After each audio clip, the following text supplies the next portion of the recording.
Welcome back, everyone. As politicking for the successor of Governor Godwin Obaseki of the People's Democratic Party thickens, the All Progressives Congress seal of nominations, expression of interest, and delegate forms for contestants kicked off yesterday, Wednesday, January 10, and will end on January 29, 2024.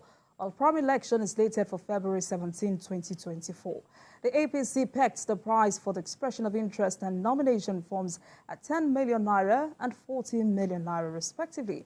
But the party also said female aspirants and persons living with disabilities are to pay for expression of interest, while the nomination form is free.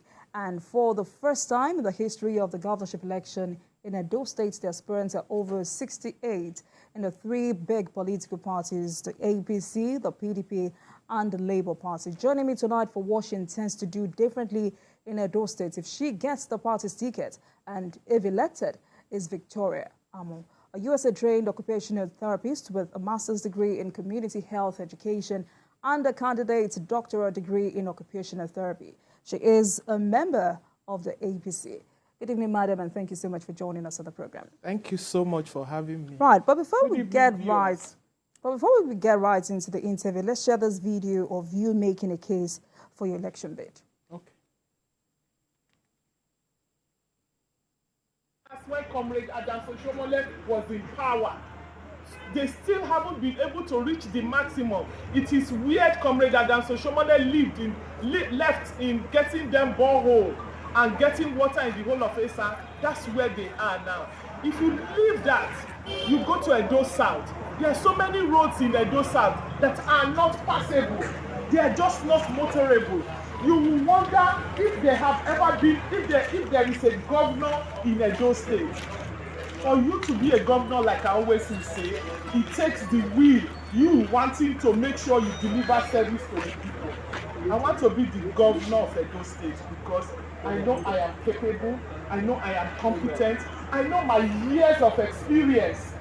The years of experience in politics and outside politics has enabled me to gather enough experience to be able to manage the state like Edo State.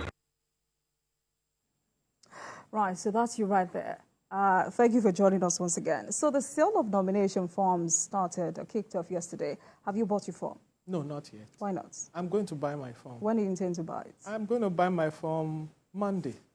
Monday. Yes, okay, this coming Monday. This coming Monday, definitely. Because I would have said, the purchase of that form will somehow tell of your seriousness for this election. Yes, but also, I am serious. Yes, but also tell us what informed your party's choice of subsidizing the amount of that form for women and persons living with disabilities. My party, the All Progressive Congress, is a gender-friendly party. My party, the All Progressive Congress, truly understands the population that he gets his most votes in. For the All Progressive Party, they understand that women play a large role in voting. They understand that persons with disabilities also come out in large song. And because they are people who govern with a face, a human face on them, it was very necessary for them to bring down the price. And I want to thank them because most people would assume that the cost of nomination form or expression of interest form would be too large for any woman to take the bull by the horn. But we are seeing a difference. People are coming out. Fantastic. Edo State has never had a female governor. And you're saying that you're here to restore the state's lost glory. Yes. What informed that decision? I have been in politics for over 18 years, I must tell you. In politics, I was in the campaign council for Comrade Adamson Shomole. Okay. First tenure and second tenure. In politics, I was in strategy and research committee for the second tenure of Comrade Adamson Shomole when we got 18/18. At that election, we wanted to find out what would make us win 18/18. And it was that strategy and research committee that came up with the key to that. I have been in campaign councils for senators, for House of Reps, all through from 2006, I have been in politics. So for me, I have noticed also that women have also been in the backstage. We're always there voting. We're always there standing with the men. We haven't seen strong women. We haven't seen women come out to the end and say, yes, I truly want to contest for the position of governor. We haven't seen women truly come out to the end. And you don't blame them. Like the men will say, the women don't like going to meetings. But in my years of politics, I have left my children at home. I have gone out to meetings at 10 o'clock, 11 o'clock. I have campaigns. We leave Edo South, we leave Benin, and we go into Akoko Edo. And by the time we start hitting downtown to Benin, it's 10 o'clock, 11, 12. I've been home. A whole lot of us come back home late at night. So we have paid our dues. And it is time for the state itself to understand that it's time for a woman. I mean, I would love to see a female governor, but do you think Edo State is ready for a female governor? Yes, Edo State How is so? ready. Women have been playing several roles in Edo State. Women, if you take a look at the male contenders, they must always have a woman with them. And the woman they would have with them is a strong woman. Mm. So but you want to tell me, yes, you want to tell me that strong woman cannot be the party chairman of Edo State? A strong woman can't be the party chairman of Edo State. You want to tell me that strong woman that politician, male politician, picks up as, yes, this is my woman leader. Can that woman not be the state secretary of a party? Yes, that woman can be the state secretary of a party. So we are gravitating towards where women now understand their role in politics. And the men now understand that in order for me to win, I need the women. So for me as a woman coming into the contest, what I'm doing is that I'm going to have the support of all the women behind me, because it is time for women to showcase their skills. It is time for women to govern the state, and we're going to see it in this particular election. And most importantly, APC, the All Progressive Party, needs to take control of Edo State. And we've had men. And there's nowhere in the Constitution that it says a man must always be the governor of a state. It's not written anywhere. We've had men rule Edo State. Our historical antecedent tells us that.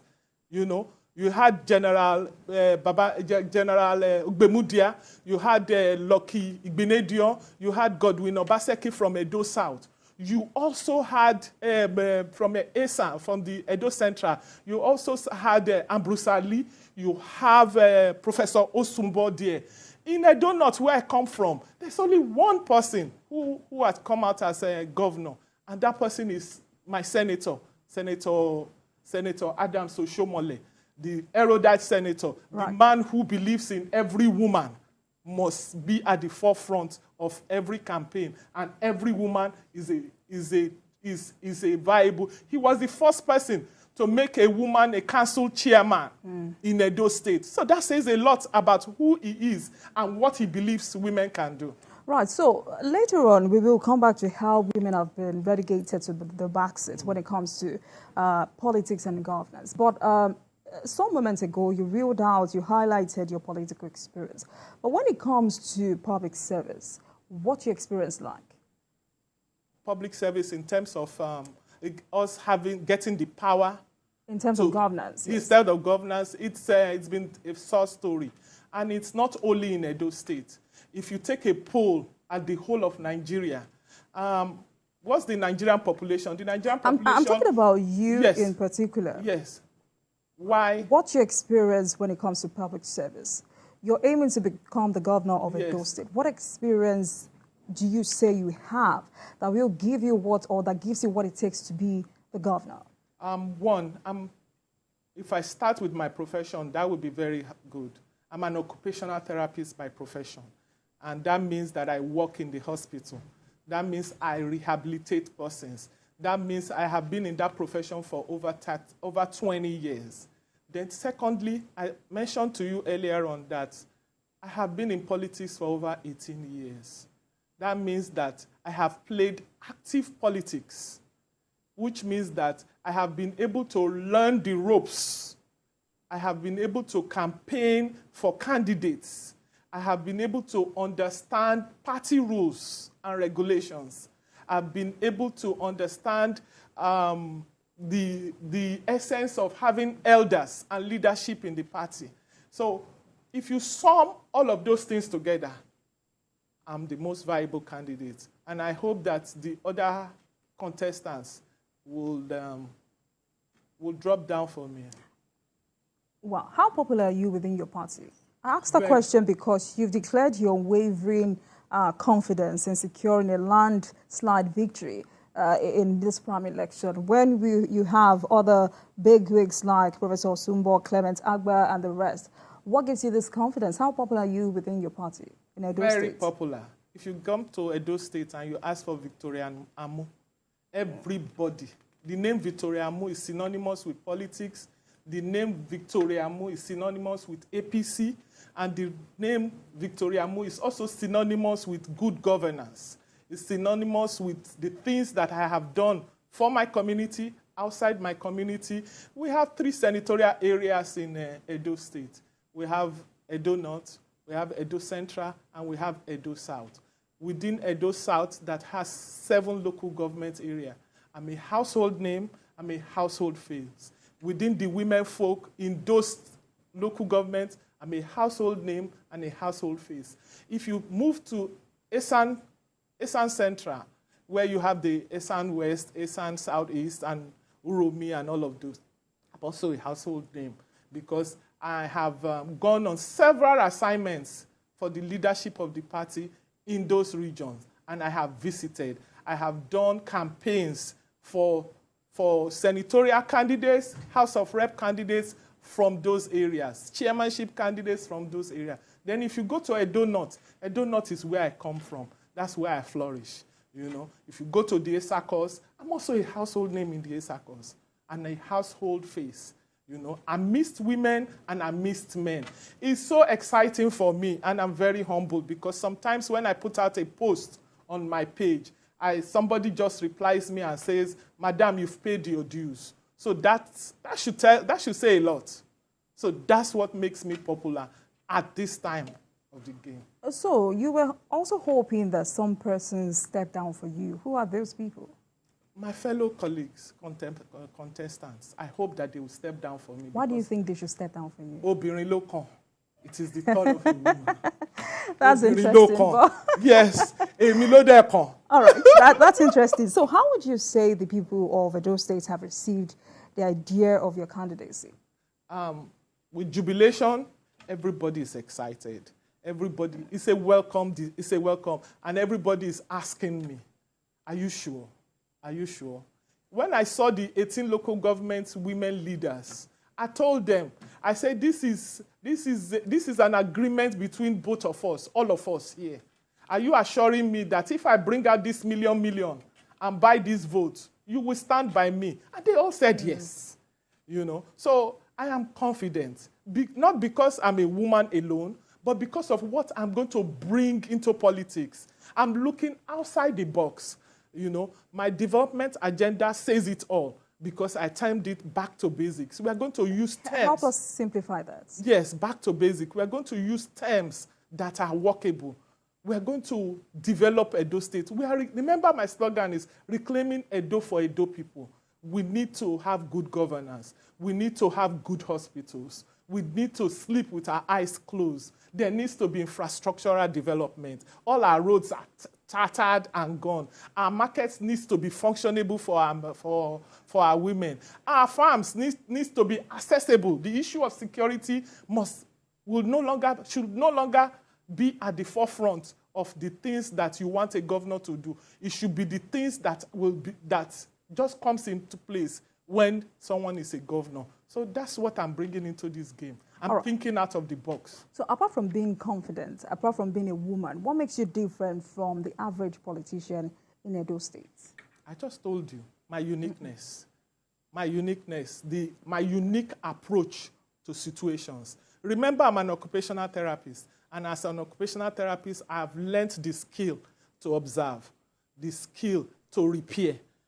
I've forever been a repairer. When I came into this country as an occupational therapist, I built an occupational therapy association and department from scratch. So for me, building and modeling anything constructively is my favorite game and favorite stuff to do. So for me, being the governor of Edo State, I will hit the ground running. I will not take 60 or 90 days to appoint my commissioners. Neither will I take 60 or 90 days to appoint my senior special advisors, because those of us who are coming out for governorship, we have all been tested. We have all been trusted. And we all have a second address. We are all professionals. We have held our stuff. We have held our grounds, and we have functioned exceedingly in our areas of calling. All right, so before we get to how you intend to reposition Edo State when it comes to all of the critical sectors in that state, Edo State is homogeneous in language, culture, and tradition. But correct me if I'm wrong, as someone who has lived most of her life outside the country, in the US, how have you connected with the people? And what difference, right, so how have you connected with the people? I trained abroad. I trained in the US, which meant that after training, I came back. Like I told you, I work in the civil service. I worked in the civil service of Edo State. I was a staff of University of Benin Teaching Hospital. And while I was a staff, when I finished my tenure as a staff, I became a politician.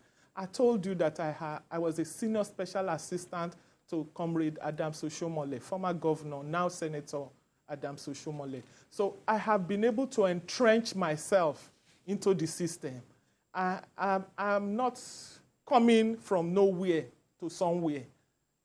I'm in the system. I'm at home. I'm in the grassroots. I go home. I do the things that are supposed to be done. The things that I do for my people are way more than even the elected officials. So for me, the fact that I can go back to the US to vacation with my children does not take away the fact that I'm also a grassrooter.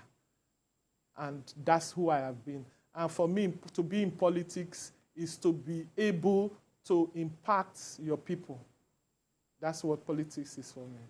Now, so let's now dig deeper. Nigerian women make up 80% of the entire voting population, but of course they're still least considered when it comes to leadership of party administration and undeserved when it comes to governance. What are your plans for Edo women? Huge plan for Edo women. And it starts with me being the governor, because they are all going to stand behind me. Because the Edo woman is now of the realization that this big politician that is contesting with big money can give me 100,000 today. But can he continue giving me 100,000 every day of every month of the year for my lifetime? Can't. So the women are of the realization. Then the women are of the realization that, yes, we must choose one of our own. And who else can we not choose? Who else should we choose if it's not Victoria? So those are the things that have come to play in this particular election. And the, women also are now clamoring to be better placed. Women are tired of women leaders. If you see an ESCO of 26 members, you only find 2 women. You find a woman as a woman leader. You find a woman as the assistant woman leader. Are you telling me that today we do not have women who can be secretaries? We do not have women who can be organizing secretaries? We do not have women who can be financial. There are women who are accountants, who can be the party financial secretary. You know? So women are at that junction. The realization is getting brighter. We don't have to sit and be clapping and following any man that brings out money and says, yes, don't worry, I'll give you your son. That's their favorite slogan. When I get this position, I'll make your son the chairman of your local government. Don't worry. Don't worry, when I get this position, I will give your daughter vice chairman. I will make your daughter. Don't worry, when I get this position, you can go for House of Assembly. I will support you. Those are lofty ideas that never come to fruition. And the women, year in, year out, lament terribly because they will say, leader promised me, say, I will be the next person for House of Assembly, or I'll be the next person for House of Rep. Leader say, okay, it's okay. You see, I wanted though, but somebody said this and this and this. So women are tired of those stories. So if you eventually get the ticket and get elected, how do you intend to empower Edo women? That's the question. Edo women are the forefront. And because Edo women are the forefront, I intend to bring out their strengths. I intend to look at empowering of Edo women through the policies I will bring out. My policies on health, my policies on agric, my policies on security. I just told you. Every Edo woman must be able to access hospital, irrespective of if they are farmers, if they are market women. Every Edo woman must be able to go to their marketplace. You have Edo women, you have women who are big distributors, and yet they do not make it out into the daylight of anything. If you compare the man who is a big distributor of cocoa and the woman who is a big distributor of cocoa, the man who is a big distributor of cocoa would have built houses, would have owned cars, and the woman who is a big distributor of cocoa or a big distributor of rice is still trudging down the way. And then when election day comes, it is this woman that is strong, that will go and stand at the election booth and stand to vote and even get her sons and daughters to come and vote. And these men will only wait in the house and say, okay, please call us when the electoral officer is. So for me, I'm putting the woman through my policies. My policies are what? The policies, you already have policies of the state government on these different areas that I'm looking at in my manifesto. So we are going to bring them alive. We are going to make sure they work for the woman. We are going to make sure that whatever women do, because I don't believe in giving you fish. I believe in empowering you to be able to fish for yourself. So you don't believe in giving them money? No, I don't. I don't believe that money is the solution because it's not sustainable, my sister. I can give you money, but is it sustainable? Are you assured that if I give you this money this month, next month again, if you call me that I need this money, I'll be able to give you? Yes, I mean, that's the ideal. That's the ideal situation. And what do you think that is realistic with the kind of politics we practice here in Nigeria? It is realistic because did you hear the rice saga with the House of Rep people? You heard it? Where the president gave the House of Reps and Senate, all of them, rice to distribute to their local government, which means that if they only distributed the rice of the federal government, it will go around. Rice worth 120 million each constituency. How many people are even in a constituency? Are they up to 1 million? So even if you decide to hand out 1 million to each family in that your constituency, I'm sure you will have change. Then you can buy rice for them. But you see that they got the rice. They didn't distribute, saying that the president has given rice to each constituency, each local government. Instead, they made tags and some rebagged the rice, some retagged the rice. So what do you think about that? It means that they did not have the interest of the people they are serving at the topmost of their hearts. Because if they do, at Christmas time, it's time for you to show love. It's time for you to give to the people who elected you in. And then you have the president helping you out, and you are not even making good use of it. So I hope that answers my question. Right. So let's stay on this, on money politics for a second before we move on. Because this is one of the huge challenges hampering our electioneering process. How do we tackle this? Money campaign is all about corruption, endemic corruption. I'm not saying don't give out money. I was telling somebody the other day, I said, all through my 18 years of doing politics and campaigning for people, it is only now that I'm campaigning that I now realize that when people come out to campaign with you, you give them transport. In my 18 years, nobody has given me me, Victoria Amu. If there's anybody that has given me transport, let them raise up their hand. I didn't even know that people part with money for such processes. I just thought that, just like me, I'll leave my house, I'll go. So the issue of money can only stop when EFCC starts carrying or picking up all these people with excess money. Because in 4 years, if the only time you assess your people with money is when you are campaigning, after then, you hardly pick up their phone. They will be calling you, say, I'm busy, I have this to do, I have that to do.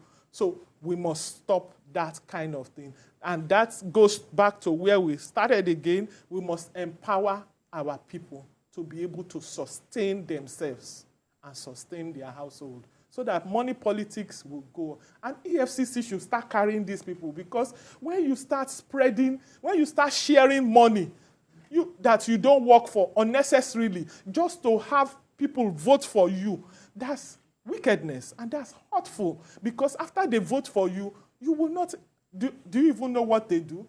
Sometimes they go into a local government and say, I need your votes. The local government will say, okay, bring 85 million naira, bring 100 million naira. The person will bring the 100 million naira and say, take, I need you people to vote for me. They will vote, they finish voting for him, the person will go and will never come back to that local government for anything, because they've paid off the votes.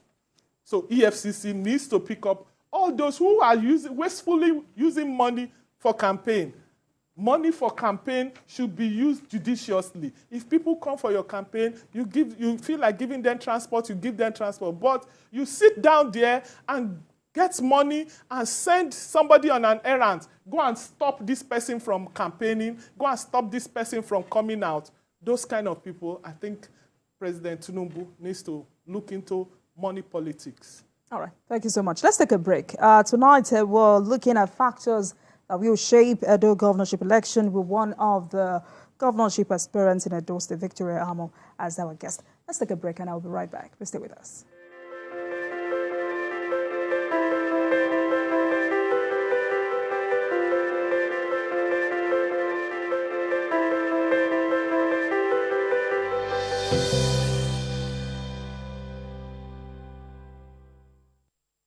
Welcome back, everyone. This is Politics Tonight. Thank you so much for staying with us. Tonight, you're looking into the factors that will shape a dual governorship election with one of the governorship aspirants in the state, Victoria Amu. Thank you so much for staying with us.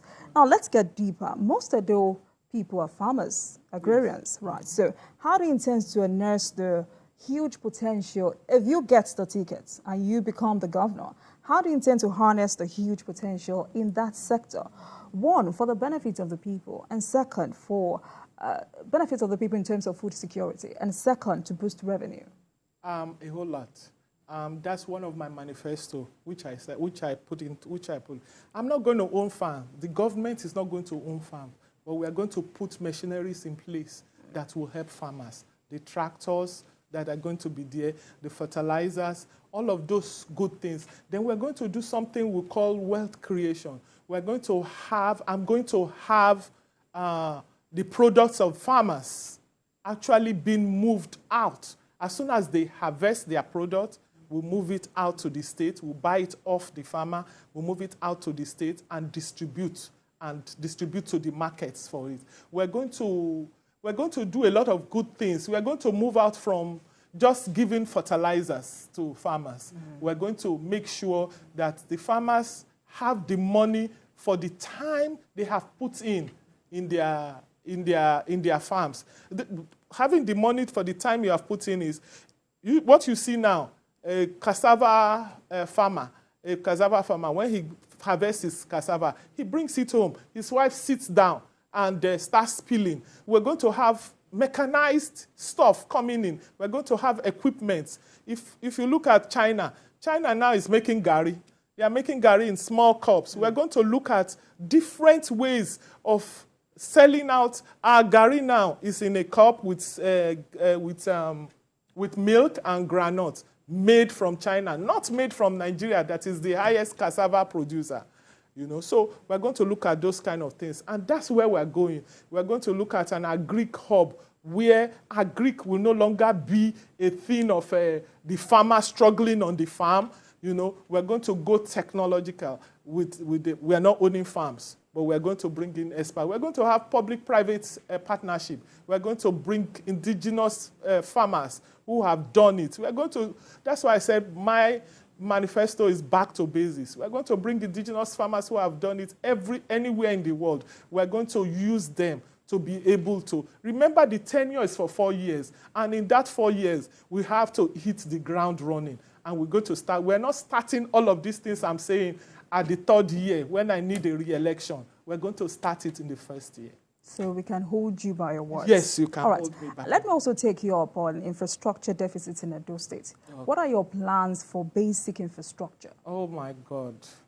When you talk about infrastructure deficit, it aches everybody's heart because Comrade Adams Soshomole did a whole lot on that when he was governor. And in the 8 years or 7 years that he has left that office, all of those things have become moribund. Our roads are impassable. Our roads are flooded, even days when it's not raining. Our schools are bad. One of the schools were showcased on Facebook. The present governor had to go bring down the school because it was not habitable. And that's one school in one local government. It means that there are several.